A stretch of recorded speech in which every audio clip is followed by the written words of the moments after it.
right, so what you just heard was a jam track off of the new blues DVD I'm doing. It's 100 different blues licks, and we're gonna have 8 jam tracks, and I want to give you 4 of them right now for free. What you're gonna do is there's a link down in the description box underneath this video, right down there. Go ahead and click that link, and what that'll do is get you to a place where you can download all 4 for free. So what I'm going to do is I'm going to break down a couple of licks, maybe 1 or 2 licks on how to play over it. Again, this is going to be in a brand new DVD I'm coming out with, where I'm going to do at least 10 licks a song, and it's going to teach you how to play pentatonic stuff over all sorts of different types of music, of which you'll hear 4 of them in just a minute if you download right now. All right, so let's zoom in, learn a lick. All right, so I'm going to go over a brief concept that's actually covered much more in depth on the DVD. But what I want you to start thinking about, not only playing, this song's in E major, by the way, but there's spots where we can use E minor as well. And there's also a couple of chords in this progression that normally are minor chords that are major chords in this particular progression. Now what that does is it gives us an option of 1 note difference. So we can add that note in there to make it sound extra cool, or we can just rely on the other 2 notes of the chord as they go by. But the main thing I want you to think about is, not only, by this time we probably know our pentatonic positions, all 5 of them. If you don't, I highly recommend you memorize all of them.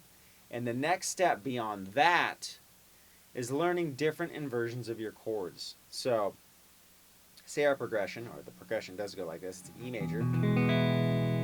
The next chord it goes to is G sharp major. Then you go straight down to C sharp minor, and then to F sharp major. Now the G sharp here and F sharp here, those are usually minor chords in an E major progression. So they give us a really cool note. That third is raised, right? So instead of this, we have. So if we target this note right here, awesome. Okay? So from there, it's like a 1, 4, 5. We got B, A, and E. Okay, so.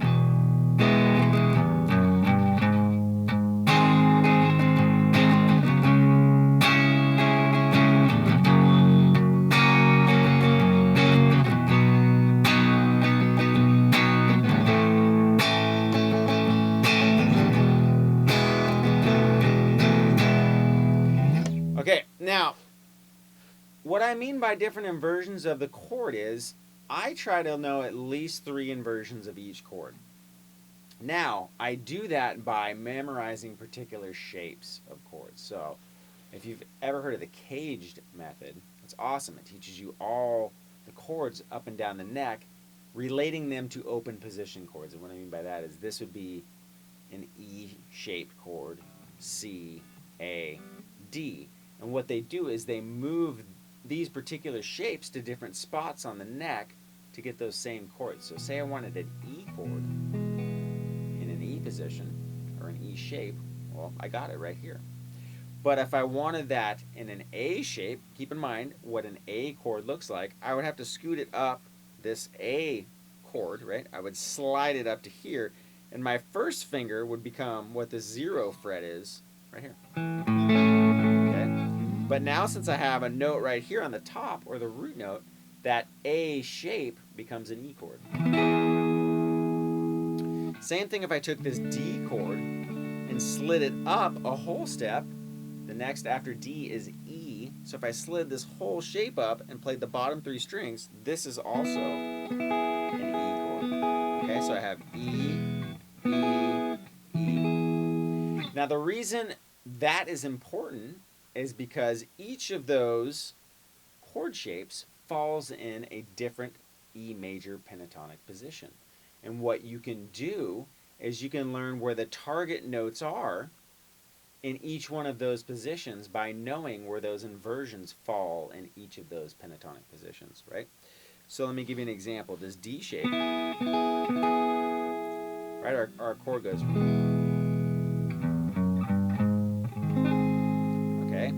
So here is one of the shapes for E. The next place is here. That's my next chord, right? It would be this chord. The next one's up here. These are all the D-shaped versions of my chord progression.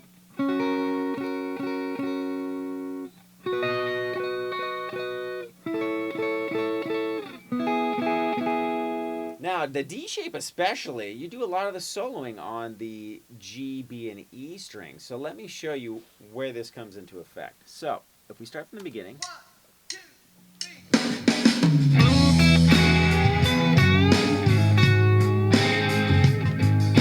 Okay, now what I did right there,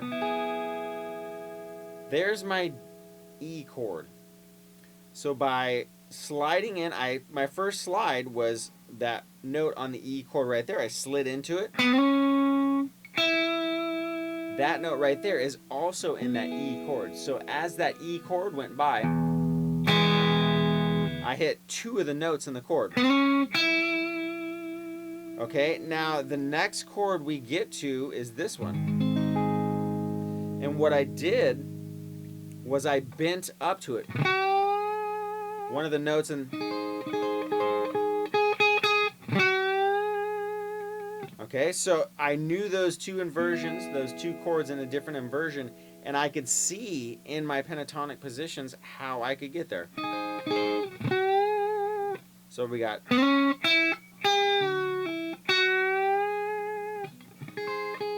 so I targeted that note. Now it's the same thing. The next chord would be here.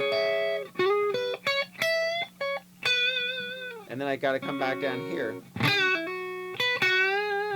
Now that's just knowing one shape, the D shape of those chords. If I knew A and E shapes of those chords as well, then all of a sudden the whole neck opens up and you're thinking more chords rather than just shapes. The pentatonic box is a great map, right?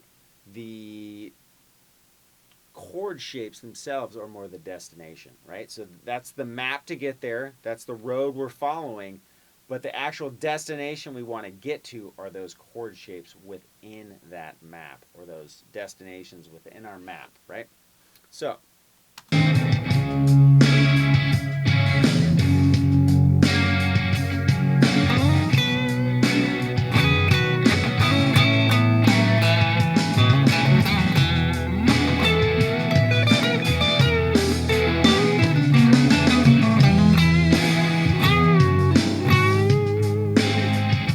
Same thing there. When I came back to the turnaround, I came back and now I played out of this E shape. Okay, my first position is right there. So I was targeting notes right there. Well, this chord is right here. So when I bent up, I'm actually hitting another note right out of that chord. So what we want to do is learn the different inversions or shapes of the chords in our progression. If you know the E shape, the A shape, and the D shape, you're going to be a completely different player because you're going to see the actual chords. You can do your riffs, you can even make fast riffs, but at least you'll know where the chords are in those, you know, pentatonic positions that you're using, and you'll be able to see where to target those notes.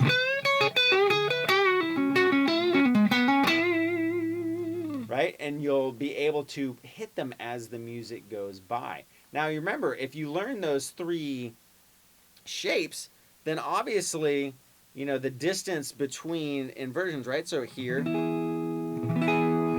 that's one of my E's. Our next chord's here. I'm going to stick with that same shape, both of those A shapes. I'm playing out of that.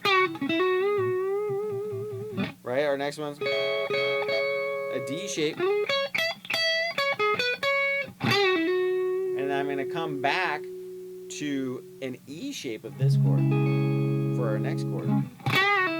But that's right in position 1 again. So we've only gone through 2 positions and we've hit a majority of the chords in our progression. So learn those shapes.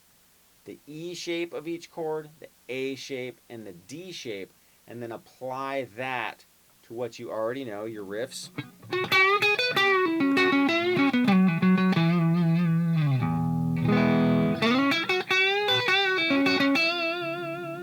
Right? And so on and so forth. I just did the A and the D shapes right there, and that was over an E chord. So play out of chords, not only thinking scales, but think chords over the top of that as well, and those are the target notes that you are desperately searching for. Do it now. It took me years and years and years. I mean, just until recently before I really started concentrating on that, and when I did, it made a humongous difference. So, food for thought. Try that out. I hope you enjoy these jam tracks. You got 4 of them. I will be putting out a little video on each, a couple little tidbits. The 100 Licks DVD will just dive deep into all of those songs and give you a bunch of licks per song, plus a whole other way to combine major and minor pentatonic in the beginning.